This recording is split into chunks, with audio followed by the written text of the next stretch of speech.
नमस्कार। Public India में मैं कादम्बिनी शर्मा हूं आपके साथ। हफ्ते भर की बड़ी अंतर्राष्ट्रीय खबरों का सार लिए क्या खबरें हैं, कैसे डेवलप हो रही हैं और उनका क्या मतलब है हमारे लिए यहाँ भारत में, ये सब लेकर इस खास एपिसोड में आपके सामने हाजिर हूं।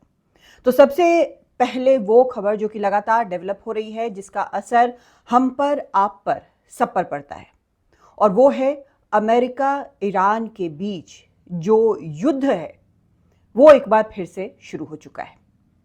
बड़ा आश्चर्यजनक ये एक कॉम्बिनेशन है, क्योंकि अमेरिका ने 3 राउंड हमले किए हैं ईरान के ऊपर। रविवार को जो हमले किए हैं उसके बारे में उनके सेंट्रल कमांड ने ऑन रिकॉर्ड ये बताया है कि 140 ईरान के ठिकानों पर हमले किए गए, और ईरान की तरफ से भी इसकी तस्दीक की गई है। ये भी बताया गया है कि एक जगह पर जो हमला हुआ उसमें एक व्यक्ति की मौत हुई है, 4 घायल बताए जा रहे हैं, और ये हमले जो हैं वो लगातार चल रहे हैं।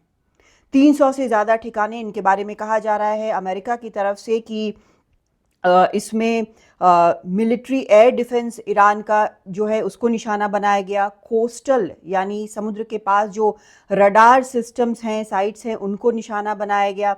मिसाइल और ड्रोन की जो कैपेबिलिटीज़ हैं उन पर निशाना बनाया गया, और वो छोटी नावें जिनके ज़रिए हमने देखा है कि स्ट्रेट ऑफ हॉर्मूज़ में किस तरह से जो ईरान के रिवॉल्यूशनरी गार्ड्स हैं वो पहुंचते हैं और जहाज़ों पर प्रतिबंध लगा है, उनको भी निशाना अमेरिका ने बनाया है। कुल मिलाकर 300 से ज़्यादा जो टारगेट्स हैं, 3 वेव्स जो स्ट्राइक्स के बताए गए हैं अमेरिकी सेंट्रल कमांड की तरफ से, ये इन्होंने 300 से ज़्यादा इस तरह के ईरान के ठिकानों को निशाना बनाया है। लेकिन ये फिर से आखिर शुरू क्यों हुआ है? असल में ये बड़ा वेव जो है ये एक तरह से अगर देखें तो होने ही वाला था, क्योंकि बार बार ये लग रहा था कि अब जो एमओयू है जिसके ज़रिए ये कहा गया था कि 60 दिनों तक दोनों एक दूसरे पर हमले नहीं करेंगे, युद्ध विराम रहेगा, 60 दिनों में आपस में बात करेंगे, तो ये जो है इसके कई चीज़ें जो हुई उसके इसको तोड़ने के कगार पर लेकर आई। लेकिन आखिरी जो एक बड़ा फैक्टर हुआ वो ये कि स्ट्रेट ऑफ हॉर्मूज में क्या हुआ। एक जहाज था स्ट्रेट ऑफ हॉर्मूज में, साइप्रस के फ्लैग वाला जहाज, जिस पर ईरान ने हमला किया। उनका कहना है कि वो पार करने की कोशिश कर रहा था और ईरान ने इसीलिए चेतावनी के तौर पर उसके ऊपर हमला किया।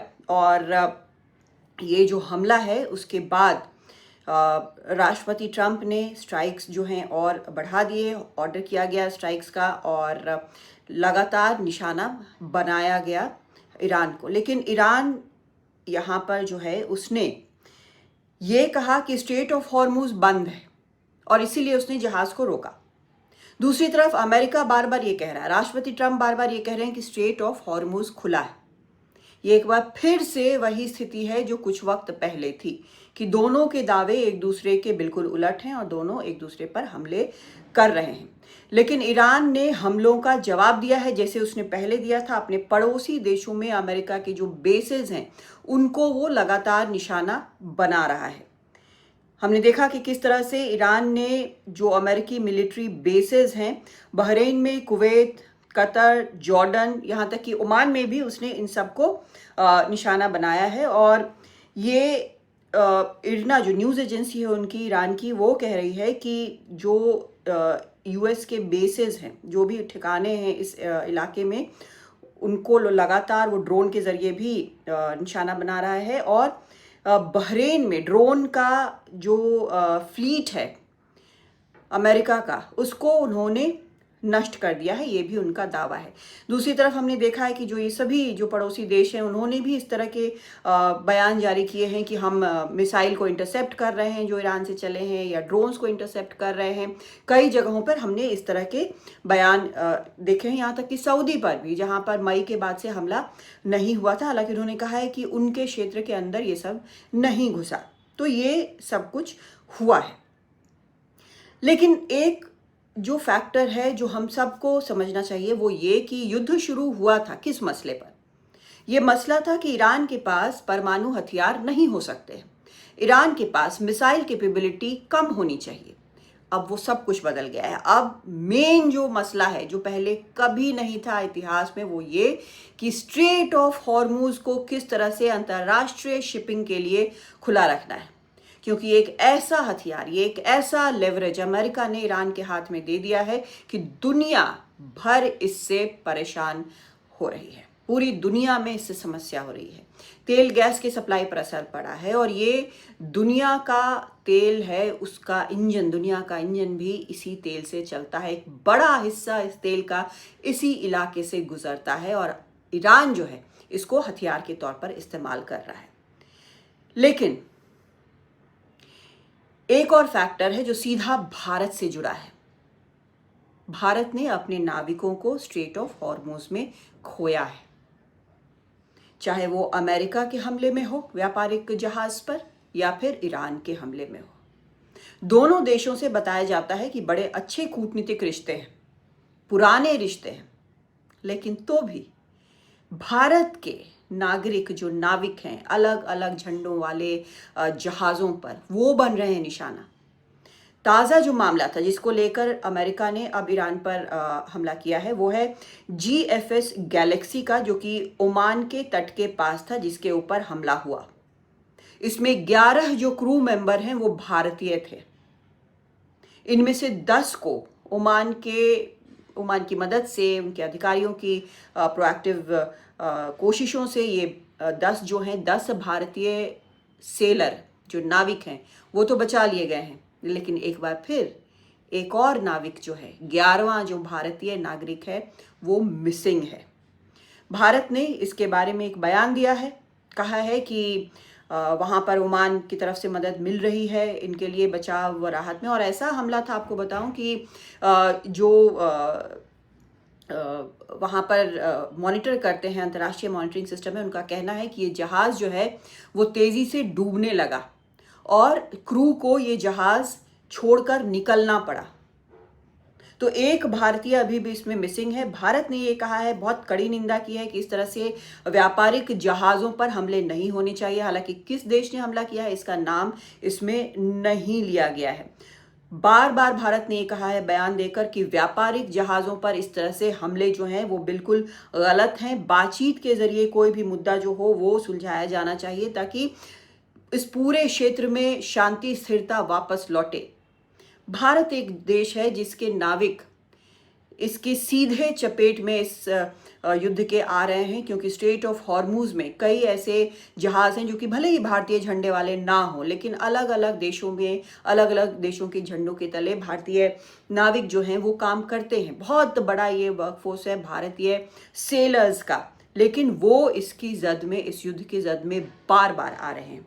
तो अब आगे क्या होता है देखने वाली बात है। लेकिन एक इंटरेस्टिंग बात आपको ये भी बताऊं कि चाबहार पोर्ट, जिस पर हमला किया था अमेरिका ने, निशाना उसको भी बनाया गया है।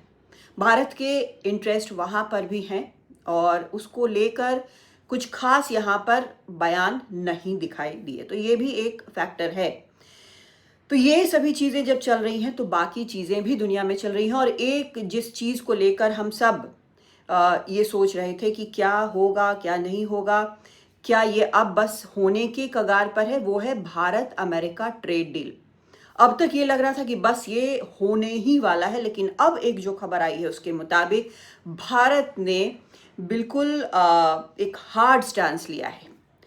भारत ने कहा है कि एक जल्दी वाला जो ट्रेड एग्रीमेंट है अमेरिका के साथ वो अभी नहीं करेगा, बल्कि भारत की ये मांग है कि अमेरिका ये आश्वस्त करे कि भारत के जो कॉम्पिटिटर हैं, जो प्रतिस्पर्धा भारत से कर रहे हैं, जैसे चीन, उनसे टैरिफ एडवांटेज उनसे बेहतर होगा। मतलब उनसे कम टैरिफ भारत को लगे, ये भारत की कोशिश है, क्योंकि चीन एक बड़ा कॉम्पिटिटर है भारत के लिए। और ये भी कि आगे इस तरह से नए जो टैरिफ हैं वो भारत पर अमेरिका ना लगाए। इन दोनों चीज़ों पर अभी तक भारत को आश्वासन नहीं मिला है। तो भारत जो है वो इंतज़ार कर रहा है। हालांकि पिछले हफ्ते जो यूएस ट्रेड रिप्रेजेंटेटिव हैं वो भारत में थे, जेमिसन ग्रियर, और उसके बावजूद दोनों तरफ से ये मानने के बावजूद कि बस बहुत जल्द ये डील हो सकती है, भारत ने अपना रुख इस मामले में कड़ा कर लिया है। ये इसकी वजह ये है कि भारत का जो तेल सप्लाई है, तेल गैस सप्लाई है, वो थोड़ा स्टेबलाइज कर गया है। बाकी देशों से भी जो ट्रेड डील्स हैं वो हुए हैं, यूरोपियन यूनियन से हुए हैं, यूके से हुए हैं, और भी कई देशों से हुए हैं। तो इन सब को लेकर भारत में थोड़ी इस मामले में एक जल्दी नहीं है, और कोई भी डील किसी भी प्रकार से जल्दी से हो जाए ऐसी बात नहीं है। तो भारत अब थोड़ा रुक कर और कड़े रुख के साथ एक बेहतर डील की तरफ बढ़ रहा है। लेकिन इसमें एक फैक्टर और है कि अनिश्चितता जो है डील को लेकर, वो थोड़ा सा जो इंडस्ट्री है उसको इम्पैक्ट कर सकती है। ये भी बताया जा रहा है कि राष्ट्रपति ट्रंप अगले महीने से एक नया टैरिफ जो है वो लेकर आ सकते हैं। क्या ये ज़्यादा होगा, क्या भारत को ये मान्य होगा? लेकिन इन सब परेशानियों के बावजूद, इन सब डरों के बावजूद, आशंकाओं के बावजूद, भारत ने अब ट्रेड डील पर अपना रुख जो है वो कड़ा किया है। तो ये अपने आप में एक बड़ी बात है, और इसको मानना चाहिए कि शायद एक बेहतर डील मिले, क्योंकि अभी तक जो खबरें छन-छनकार आ रही थी कि डील में ये है, वो आशंकाएं शायद इससे एड्रेस हो सकती हैं। तो ये एक बड़ा डेवलपमेंट है। एक डेवलपमेंट पड़ोस में हो रहा है जिस पर काफ़ी रिपोर्टिंग पहले हुई है, और वहाँ पर जो चेंजेस हैं उन पर दुनिया भर की नज़र है, क्योंकि कुछ कुछ वो बाकी जगहों जैसे लगती हैं, और कुछ पार्ट्स ऑफ वर्ल्ड या कुछ पड़ोसियों को जैसे भारत को ये लगता है कि जेन जी भारत में भी वही ना करे जो कि वहाँ हो रहा है। ये है मामला नेपाल का। नेपाल में एक बार फिर से जेन जी प्रोटेस्ट जो हैं वो ज़बरदस्त तरीके से हो रहे हैं, और इस बार उस प्राइम मिनिस्टर के खिलाफ हो रहे हैं जो जेन जी प्रोटेस्ट के जरिए ही प्रधानमंत्री बने हैं।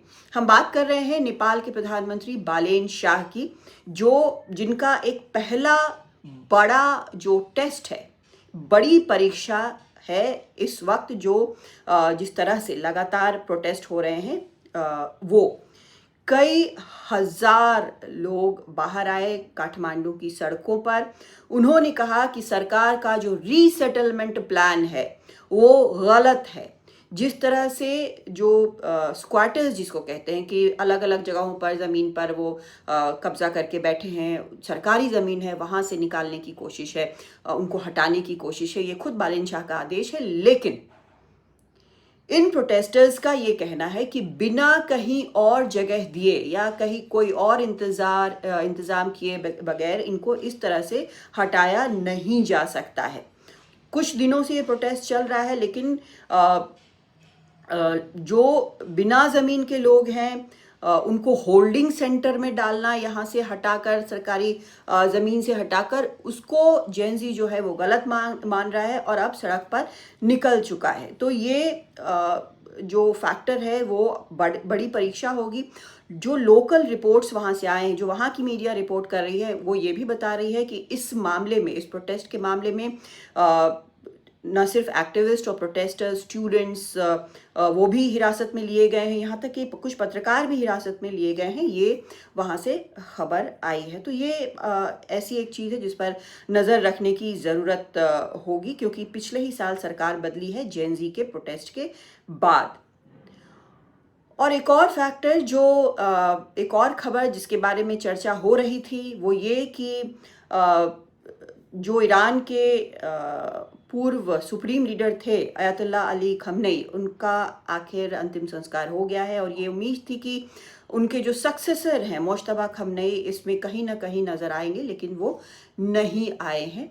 और इसकी कई वजहें बताई जा रही हैं, लेकिन कुछ रिपोर्ट्स इस तरह की भी हैं कि लोग जानना चाहते हैं कि आखिर वो किस हाल में हैं।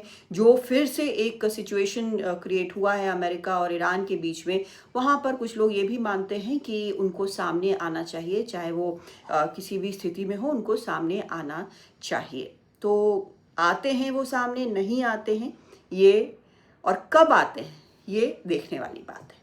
तो फिलहाल इस साप्ताहिक रिव्यू में फिलहाल इतना ही। नमस्कार।